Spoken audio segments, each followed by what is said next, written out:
I wonder if this old Cuckoo clock can be saved or not. I picked it up recently at a collectibles fair. It's in pretty bad shape. It didn't have a topper on it. There's damage and scratching and removal of stain on some of the parts. There's a crack in that leaf there. The carving is broken there also. There was no hands in the movement. There was no pendulum and there was no weights, though I've since found out the actual size of the weights that I need for it. But the carving's not too bad. It's been pretty roughly treated over the years, and I would say that somebody's had an attempt to fix it, as we'll see in the moment, and they had no idea what they're doing and they've totally stuffed it up and made a real mess of it. But the question is, can it be restored and got back working again? You'll notice there's two little doors up here, and that was what caught my attention. I thought I'd got my hands on a quail clock, but in actual fact, no. It's got a little man that sits up there and comes out. Isn't that cool? Alright, I'll turn it over now and we'll have a look and see what's inside. Before we have a look inside the case, we'll see what else we've got over here. The back door with the coil gong on it. And the original bellows, they're quite long. The pipe is quite long, as you can see. And that's pretty old material I've got up on there. But I'll blow down the pipe and make sure the coil works. That one works alright. It's got the bellows lift lever on it. Then we'll check the other one. The bellows top for the other pipe. And the bellows lift lever comes out of the back, not out of the side. There's the other pipe. Same size, same blue-black material on it. I'll blow down the pipe, make sure it works.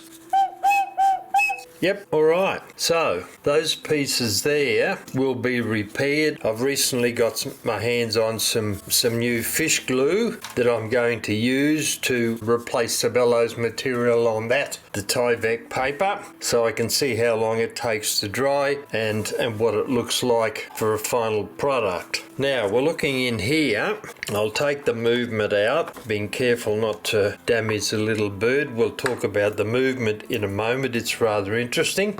But the rest of it, there's a little man that we saw before. It's got a music box on it here, and the brand is Thorens. It's made in Switzerland, and the song it plays is Lily Marlene. And this will be interesting. Actually, we're going to take this piece out here that's got all this mechanism on it, so we can have a look at it.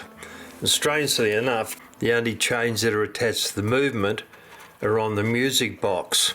And you can see from the size of the chain, it's a one-day movement, 30-hour one-day movement. And the case has seen a bit of active service around the place by the look of it.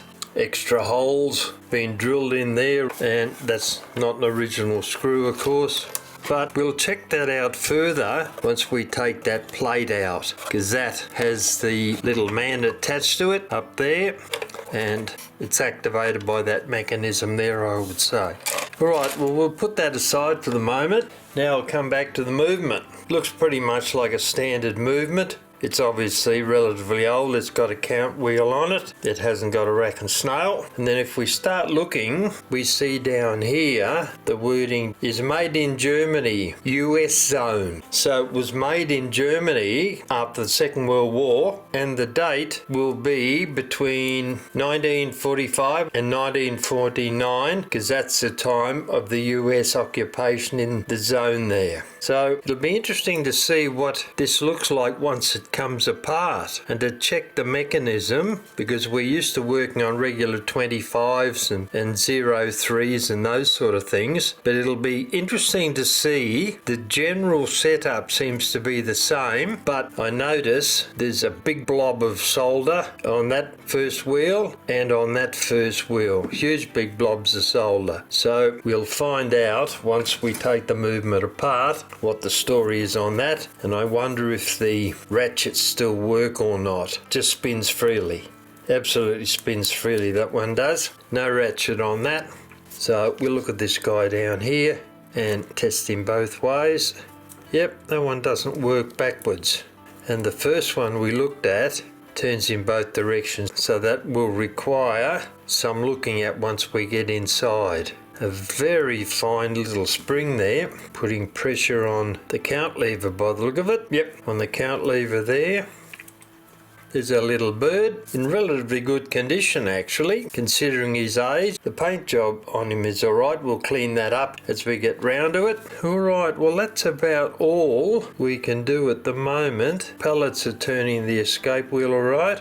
Alright, this will be an interesting movement to have a look and see. And that lever there spins the little bird around. Alright, well we're going to take that apart in a moment.